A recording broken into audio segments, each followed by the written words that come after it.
if you go and participate in the Spa 6-hour classic and you're in, therefore, aging historic race car, and it's probably raining and it definitely gets dark and there's God knows how many cars on the grid, I don't know.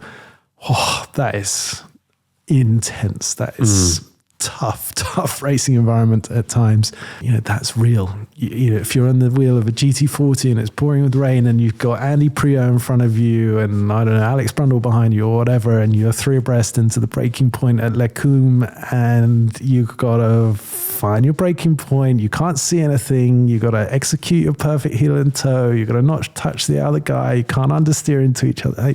It's proper, it's intense. And I love how, in that sense, historic racing has become pretty intense in some of the events where there's a reasonable amount of pros at the sharp end.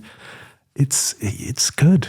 You've got to perform just as I ever had to try to do in the old days, Yeah, and with the cars, with no aids, I mean, even if you've got aids, you can still stuff into a wall. We see that happen a lot. So it's definitely doable.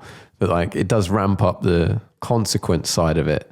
You really have to find another level within yourself. It became very clear to me in my earliest days of historic racing that the one thing you are not allowed to do is damage the car.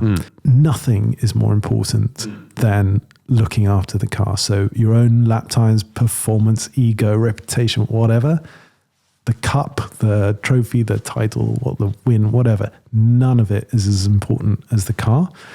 Now, I'm desperately looking for some wood around to touch because obviously motorsport is motorsport, and never say never. But yes, it looks like we're all at 10 tenths, sometimes 11 tenths.